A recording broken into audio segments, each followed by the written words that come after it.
اعوذ باللہ من الشیطان الرجیم بسم اللہ الرحمن الرحیم اللہم صلی علی محمد و علی محمد فجدی آج 6 محرم شہادت شہزادہ الیاصغر ہم جو آ رہے ہیں مجلس پہ مین مامبر کا فیصلہ آباد دھوبی گھاٹ مرکزی جو ہے تو پہنچتے ہیں مجلس پہ. آپ کو پورے مومنین دکھاتے ہیں جتنے آئے ہوئے ہیں. باقی جو مین کام ہے مجلس کا وہ آپ کو سناتے ہیں اور دکھاتے ہیں کہ نوح خان کون آیا ہے اور مجلس معزز صاحب کی سابق پڑھیں گے. دعا کے پہنچتے ہیں پھر ملتے ہیں آپ سے. حق ماتم حسین جو آزادار حق ماتم حسین جو آزادار پڑھو کلمہ نبی جو مسلمان حق ماتم حسین جو آزادار حق ماتم حسین جو آزادار. مولا سجدے جی عظمت ودھائی مصطفیٰ جی یا محنت بچائی دین جی کیا مشکل کشائی ہی نہ ایسا بھلایو مسلمانوں حق ماتم حسین جو آزادار حق ماتم حسین جو آزادار پڑھو کلمہ نبی جو مسلمان. وہ سب کو برابر سے رزق دے رہا ہے. وہ دیکھتا ہے, وہ دیکھ رہا ہے. کیوں دیکھ رہا ہے؟ سب کو کیوں دے رہا ہے؟ اس لیے کہ وہ ولی ہے, ولایت ہے اس کی, یعنی پوری کائنات پر اللہ کی حکومت اور اس کے تحت حکومت جو مخلوق بھی رہ رہی ہے اس کا رزق اللہ پر واجب ہے. یہ ہے ولایت کا صحیح مفہوم کہ ولایت کا مطلب یہ ہے کہ اسٹیٹ کے اندر جو کوئی بھی رہ رہا ہے اس کے ہر ضرورت کی ذمہ داری ولایت رکھنے والے ولی کی طرف ہے.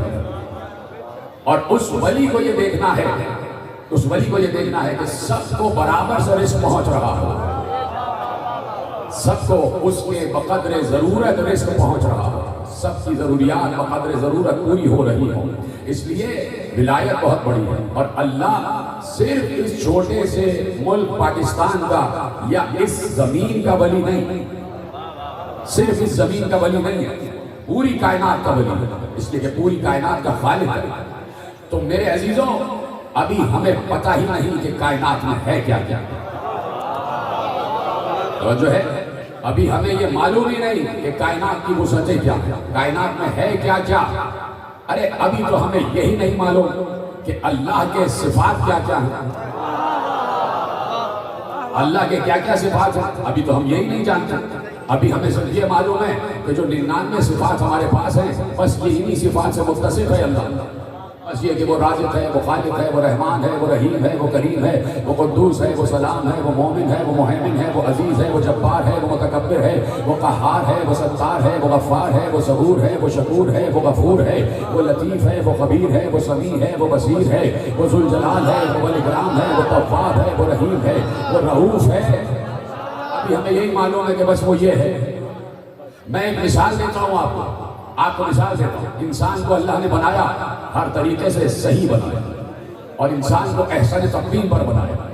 اس سے پہلے جو میں جملہ کہوں تو یہ کہنا ضروری ہے جو میں کہہ رہا ہوں. اللہ نے انسان کو احسن تقویم پر پیدا کیا, یعنی جو بہترین شکل ہو سکتی ہے انسان کو اللہ نے وہ عطا کی. جو بھی بہترین صورت ہو سکتی ہے, جو بھی اس کے جزیات ہو سکتے ہیں, جتنے بھی اعضاء کی اس کو ضرورت ہے, اللہ نے وہ سارے اعضاء جسمانی اس کو عطا کر دی. اور اس کے بعد کہا کہ ہم نے تمہیں احسن تقویم پر خلق کیا. اور پھر اس کے بعد اس نے تعریف کی ہے کہ تبارک اللہ احسن الخالقین, بہترین خلق کرنے والا ہے اللہ. اور بھی خلق کرنے والے ہوں گے لیکن سب میں بہترین خلق کرنے والا ہے اللہ. اس نے اس بات کی تعریف کی ہے کہ میں نے انسان کو اس کی ضرورت کی ہر شے عطا کی ہے. اب میں ذرا سا اس سے ہٹتا ہوں کیونکہ مفروضے میں مفروضہ قائم کرنے میں کوئی حرج نہیں ہے. مفروضے قائم کیے جاتے ہیں, ٹھیک ہے, مفروضے قائم کیے جاتے ہیں, پاسبلٹیز پر بات کی جاتی ہے. توجہ فرما رہے ہیں. اب ذرا میں ایک مفروضہ قائم کرتا ہوں تاکہ اپنا مقصد آپ پر واضح کر سکوں کہ اگر انسان خلق ہو جائے ہوتا بالفرض محال, ایک بات کہہ رہا ہوں ایسے میں تقریب پہ میں پہلے بات کر چکا کہ اللہ نے انسان کو بہترین صورت میں خلق کیا, لیکن اگر ایسا ہوتا کہ انسان خلق ہو جائے اور انسان کو اللہ کان نہ دیتا, سماعت نہ دیتا, تو انسان کو یہ معلوم ہی نہ ہوتا آج تک کہ سنا بھی جاتا. آج تک انسان کو یہ معلوم ہی نہ ہوتا کہ سنا بھی جاتا. یعنی ایک صفت اگر اللہ انسان کو نہ دیتا تو انسان درک بھی نہیں کر سکتا. کوئی بہانا جو ہمت کر بابا کے سینے پہ آتا ہوا تیر اپنے گلے پہ کھا لے. یہ جملہ سن لینا میرے مولا زین العابدین کا جملہ. روتے ہوئے کہا جو اپنے چھوٹے بھائی کا تذکرہ کر رہے تھے مصائب پڑھ رہے تھے, روتے ہوئے کہا خدا کی قسم اگر ہوا وہ حسین کے بازو پہ نہ رکتا تو جدھر تیر جاتا ادھر علی اصغر جاتا. تو ایسا تیر تھا کہ تیر اگر علی اصغر کے گلے میں حمایل ہوتا تو جہاں تیر جاتا وہاں اصغر جاتا. چل رہا آخری جملہ چلے گئے علی اصغر, بن گئی علی اصغر کی قبر, بن گئی علی اصغر کی قبر, بن گئی علی اصغر کی قبر. لٹ گئے اہل حرام, لٹ گئے اہل حرام. ایک بار سروں کو نیزوں پہ چڑھایا گیا, سارے سر گنے گئے کہ ایک سر کم نظر آ رہا ہے. کیا سن رہے ہو؟ ایک سر کم نظر آ رہا ہے. کہ کس کا سر ہو سکتا ہے؟ کوئی کچھ کہہ رہا تھا, کوئی کچھ. کسی نے کہا ایک بچہ لائے تھے حسین, ایک بچہ لائے تھے حسین. کہا وہ بچہ کہاں ہے؟ یہ تھی سخاوت, یہ تھی سخاوت یزیدی فوج کی کہ بچے کا پوچھ رہا ہے. کہا وہ بچہ کہاں ہے؟ مجھے وہ بچہ دکھاؤ. کہا وہ بچہ افتل میں کہیں نظر نہیں آ رہا. کسی نے آگے بڑھ کے کہا کہ میں نے دور سے دیکھا تھا حسین خیمے کی پشت پر ایک گڈھا کھود رہے تھے, شاید گڈھے میں قبر بنا کے بچے کو دفنا دیا ہو. تلاش کرو, اس نے کہ حسین نے قبر کو برابر کر دیا تھا.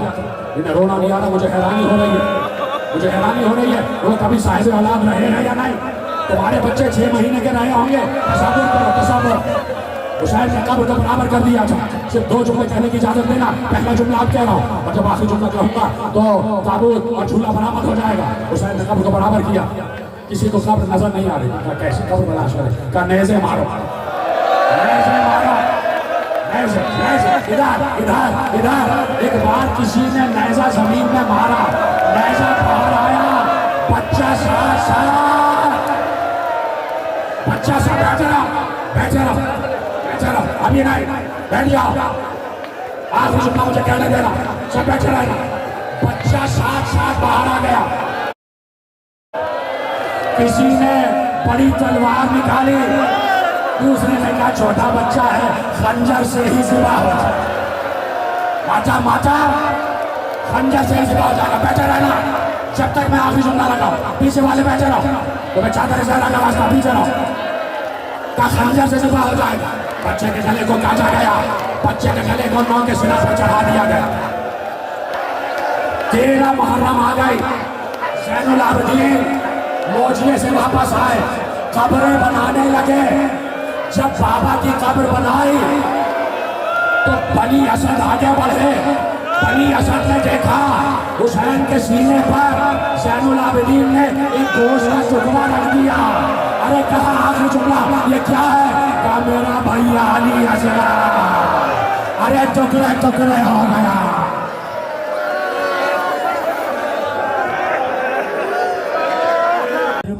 چھوٹی آباد ہوئے تک سڑیا جھولا کوئی نہ روئے. پانی دے بدلے نہ کوئی سارا کل پیر بے شیر کوئی پروے. اصغر کو جیوے روئے نماوے, اصغر کو جیوے روئے نماوے. لالا نشایا دنیا میں ماما آگو بچانا نہیں سنا. آگو